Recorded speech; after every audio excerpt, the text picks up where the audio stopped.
মানুষ জীবনে সব করবা, কিন্তু কোনোদিন কৃষকের ফ্যামিলিতে বিয়ে করবে না। কারণ শুধু যে মানুষটা বিয়ে করে তারই জীবন না, তার যে ইন ফিউচার যে বাচ্চা কাচ্চা থেকে শুরু করে তাদের যে ভবিষ্যৎ, সেটাও কিন্তু এই মাটিতে মিশে যায়। আর এইরকম মানুষের কিন্তু কোনো দামও থাকে না। সোসাইটি বলো, উঁচু কোনো জায়গাতে বলো, তাদের কিন্তু কোনো ভ্যালু থাকে না। এটা কী রে, তোর বাবা কী করে রে? কৃষক। এরা কী করে?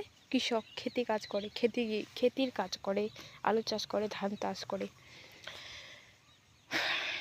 তো এই হচ্ছে জীবন। তারা শিক্ষার দিক দিয়ে পিছনে, ফিনান্সিয়াল টাকা পয়সার দিক দিয়েও তারা পিছনে, কোনো পাওয়ারের দিক দিয়ে বলেন, তার পাওয়ারের দিক দিয়ে তো একদমই পিছনে। কি করব? কাজ কাজ কাজ কাজ, জীবন শেষ হয়ে যাবে কিন্তু কাজ কোনো দিন শেষ হবে না। গ্রামের জীবন যতটা সুন্দর, গ্রামের জীবন কিন্তু ততটাও ভয়ঙ্কর, বিশেষ করে আমার মতো মেয়েদের জন্য।